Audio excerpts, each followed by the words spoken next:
Trump's constantly trying to claim that he has nothing to do with Project 2025 and he has no idea what it's all about and all this other horseshit that's blatantly not true, because here he is in 2022 openly praising it as his future plans for his party.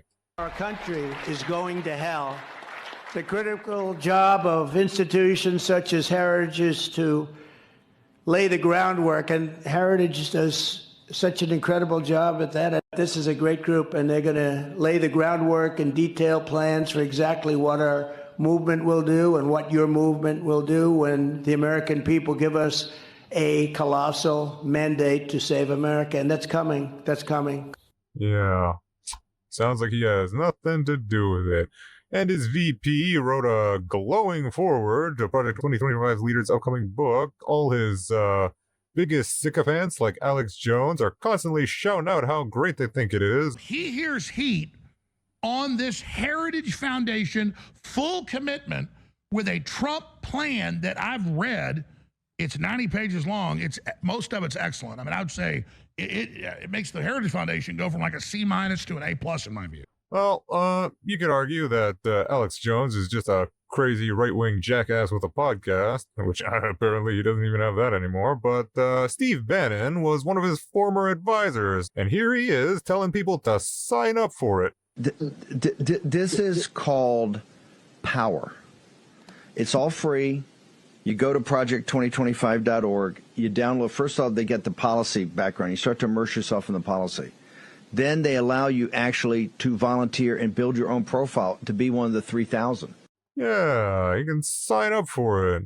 Just go here to this fancy little website. So Trump likes to claim that this Agenda 47 is actually his plan once he gets back in office, and he has nothing to do with Project 2025. So let's just take a peek and compare the two policies, shall we? There we go. All right, let's see here. Federal workforce. Agenda 47, Trump's plan, reissuing Schedule F to reclassify federal employees as at-will employees, making it easier to fire them. Loyalist strategy. Project 2025, Heritage Foundation's plan, proposes reclassifying federal employees to facilitate their removal and ensure loyalty. Sounds kind of similar, doesn't it? Actually, let's take a look at the similarity. Both plans aim to reclassify federal employees to make it easier to fire those involved in policy decisions and increase executive power. Speaking of executive power, Trump's plan, expanding executive power by consolidating control over the federal bureaucracy. Project 2025, concentrating power in the executive branch and purging career civil servants. The similarities? Both plans seek to increase executive power and centralize control and power within the White House. Immigration. Trump's plan, enacting strict immigration policies, including mass deportation and border security measures. Project 2025, implementing the largest domestic deportation operation in U.S. history and enhancing border security. The similarities? Both plans emphasize strict immigration enforcement and large-scale deportations, increased federal interaction and executive power. Education. Trump's plan, eliminating the Department of Education and promoting school choice through vouchers. Project 2025, removing federal oversight in education and promoting school vouchers. Similarities, both plans advocate for dismantling the Department of Education and increasing school choice options and increased executive power. Deregulation. Trump's plan, rolling back regulations on businesses and reducing environmental protections. Project 2025, dismantling environmental regulations and promoting fossil fuel interests. The similarities, both plans focus on deregulating industries and reducing environmental protections and increased executive power. Civil rights. Trump's plan, rolling back protections for LGBTQ+ individuals and restricting gender-affirming care. Project 2025, eliminating anti-discrimination protections and banning gender-affirming care. The similarities, both plans aim to reduce civil rights protections for LGBTQ+ individuals. Healthcare. Trump's plan, well, I don't know what all this is. It should just say he has concepts of a plan. So just a yes or no, you still do not have a plan? I have concepts of a plan. But let's read it anyway. Expanding Medicare Advantage and reducing government involvement in healthcare. Project 2025, promoting privatized healthcare options and reducing government healthcare programs. The similarities, both plans support the privatization of healthcare and reducing government-provided healthcare services. Abortion and contraception. Trump's plan, restricting access to abortion and contraception. Project 2025, implementing federal laws against mailing abortion pills and restricting access to contraception. The similarities, both plans seek to restrict access to abortion and contraception. Trade and tariffs. Trump's plan, imposing tariffs to protect American industries and renegotiate trade deals. Project 2025, implementing trade policies that protect American industries from foreign competition. The similarities, both plans prioritize protecting American industries through tariffs and trade policies, significant government intervention in the market contrary to free market principles, and increased executive power. Law enforcement. Trump's plan, increasing funding and support for law enforcement agencies, defund the FBI.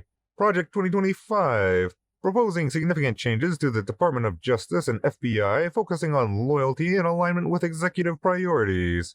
The similarities, both plans emphasize restructuring law enforcement agencies to align with executive priorities and increased executive power. So yeah, kinda sounds like the exact same thing except with a different name and slightly different wording, doesn't it? Oh yeah, and then there's this undercover investigation that these guys did where they pretended to be donors. Two undercover reporters posing as donors are about to meet one of the key architects of Project 2025, the radical plan for Trump's second term, in a hotel suite rigged with hidden cameras. Nice to meet you. Would you like coffee or something? I'd love coffee, yeah. Great. Meet Russ Vogt. Russell Vogt, the former director of the Office of Management and Budget. He's been called the most dangerous MAGA diehard you've never heard of. I am opposed to the Department of Education because I think it's the Department of Critical Race Theory. The Russ Vogt were comrades in arms. Formerly a cabinet member and chief lieutenant in the first Trump admin, I want to thank Russ for doing an incredible job. he now runs a group called Center for Renewing America. An organization that I helped turn into the Death Star that is accomplishing all the debates that you are reading about. I think you The Death Star. You know, of all the Star Wars references he could have gone with, he chose the Death Star. So it's not like he doesn't know which side he's on here. have to rehabilitate Christian nationalism. You have the largest deportation in history, block funding for Planned Parenthood. I want to be the person that crushes the deep state. Vogt is one of the key authors of the blueprint for a second Trump administration. Project 2025. It's an ambitious 920-page blueprint. Like eliminating the Department of Education. The mass firings of civil servants. Banning access to the abortion pill and further restricting abortion rights. In recent weeks, the plans have become so controversial that Trump has been forced to distance himself. They're sort of the opposite of the radical left, okay? You have the radical left and you have the radical right. And they come up with this, I don't know what the hell it is, it's Project 25. Are you ready? I know nothing about Project 25. I haven't seen the document. I don't intend to really see the document. But behind closed doors, Vogt tells us not to take Trump's disavowal seriously. I expect you to hear 10 more times from the rally, the president, distancing himself from the left's boogeyman of Project 2025. Yeah. And you're not worried about that? I'm not worried about it. Okay. He's running against a brand. He is not running against any people. Okay. He is not running against any institutions. It's interesting, he's in fact not even opposing himself to a particular policy. Yeah. He's been at our organization, he's raised money for our organization, he's blessed it from I remember walking into our last day in office and told him what I was going to do. So he's very supportive of what we do. Our investigation into Project 2025 began 2 weeks before the meeting with Vogt at a conference for religious nationalists in D.C. The truth is, Christian nationalism is not a threat to American democracy. Christian nationalism founded American democracy. Journalists from the Center for Climate Reporting have come posing as potential donors, looking to meet those involved in Project 2025. They're not hard to find. The Heritage Foundation, the group running the project, are here. So is Vogt's think tank. We make the acquaintance of Mika Meadowcroft, an author on Project 2025 and a close aide to Vogt. He tells us that Vogt is running the secretive second phase of Project 2025. And the second phase, after the book came out, was to break down like actual sort of policy packets and like, executive orders and agenda items and things like that. That's been supervised largely by us. The first phase of Project 2025 was a 922-page policy book published openly. The second phase is a comprehensive, concrete transition plan for each federal agency. These much more detailed plans are confidential. Yeah. Because obviously you want as little of it to be FOIA-able, if you're familiar with the FOIA process, as possible. Freedom of Information Act, yeah. The Freedom of Information Act allows the public to request government communications, but Meadowcroft reveals they plan to avoid these rules. Yeah, the goal is, familiarize all the transition team people with these plans, but you don't actually send them to their work emails, because then, you could just give the handbooks to everyone, be like, this is the game plan for the admin. Yeah. But if the press knows that that's what you're doing, that they're going to immediately just say, I request all of your emails from Heritage. Okay. You worker. I see. So we'll see. Interesting. Meadowcroft offers to set up a meeting with his boss, Russ Vogt. You could put me in touch with somebody who looks after his diary or whatever. Yes, I can put you in touch with his scheduler. Yeah. Amazing. So, great. So just tell me when to do that.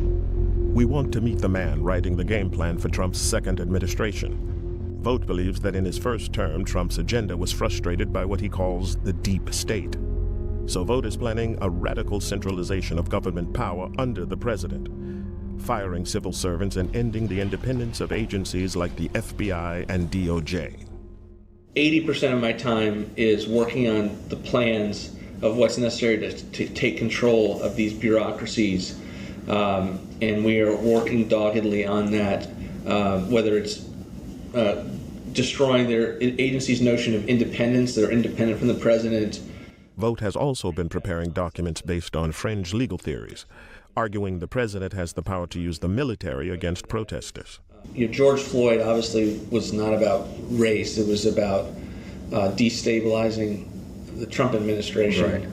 Right. We put out, for instance, a 50-page paper designed for lawyers to know that the president has the ability both along the border and elsewhere to maintain law and order with the military, and that's something that it's going to be important for him to remember and his lawyers to affirm. But we've given them the case for that. With loyalists installed in key government agencies and armed with his playbook, Vogt believes a radical Christian nationalist agenda can be realized under a second Trump presidency. For example, on abortion. So I think the president's actually come up with a strategy that works so long as you are giving people like me in the government the ability to block funding for Planned Parenthood, block funding for fetal tissue research. But what I've told people is he had the most pro-life record ever. I've never seen him to stand in the way of a pro-life initiative that actually was real, politically and with momentum. And for Vogt, Trump's pick for vice president shows he's serious about pushing this ideological agenda when in power. So I am very happy with the JD pick. I think it's transformative for sure. And he's, think of him as a member version of what we do. Yeah. So there's no think tank, no policy organization, no battle plan creator other than us for the worldview that I think Donald Trump has and that JD has. But as public backlash against these plans builds, the Trump campaign has been scrambling to distance themselves from Project 2025's authors. It's complete and utter bullshit for any reporter to write that this is the way it is. The president has made it clear these people do not speak for him. They do not speak for the campaign. But Vogt tells us that behind the scenes, things are much friendlier. The Trump campaign recently picked him to write the Republicans' policy platform, making him essentially Project 2025's man on the inside.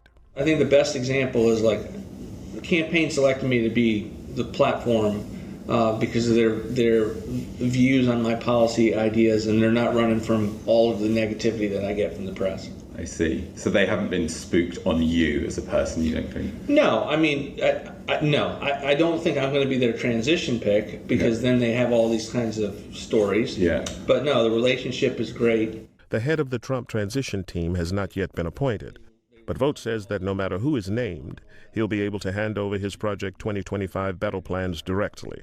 If it's someone like Stephen Miller or Bob Lighthizer, then all the stuff gets plugged right in. If it's not, we'll figure it out. Okay. But all of it will be designed for a theory of the case that if a battle plan is out there that will do what he wants, there are the people like me that have his trust that will be able to get it to him in whatever position we're at, or I could be at Center for New America, but the relationships will be there, the trust level will be there. Project 2025's Radical Phase 1 policy book turned into a PR disaster. The director of Project 2025 has stepped down after facing criticism from both Democrats and the Trump campaign. But Vogt's Phase 2 battle plans, top secret and handed directly to the transition team, remain unburdened by the brand. And are you going to rebrand that second phase at all? For what I do, yeah, the brand's not important. And you're not worried that if it has Project 2025 on, he's going to go no. And you're not going to publish those? No. They go straight to... Yeah, they're very, very close hold. Yeah. Okay. Brilliant. It's been an education. Appreciate it. Thank you for your time. Thank you so much. Yeah. Anytime. Thank you very much. You can show us that out. Okay. Thank you very much. It's also kind of funny that the guy refers to it as the Death Star. I mean, he knows exactly, these guys have no disillusions. I mean, there's always that kind of cliche thing where the bad guy doesn't know he's the bad guy and he thinks he's the only one doing good in the world. It's these guys know exactly which side of history they're on. He refers to his own thing as the Death Star. It's of all the Star Wars references you could possibly make, that's an interesting choice there, guy. Oh yeah, and then there's that clip that we listened to earlier where J.D. Vance admits that he wants a national abortion ban. Do you think it will be resolved nationally? That's Adrian's. He was very serious about it. He was like, it's going to be resolved nationally. And I was like, oh, I don't know. Yeah, I mean, I certainly would like abortion to be legal nationally.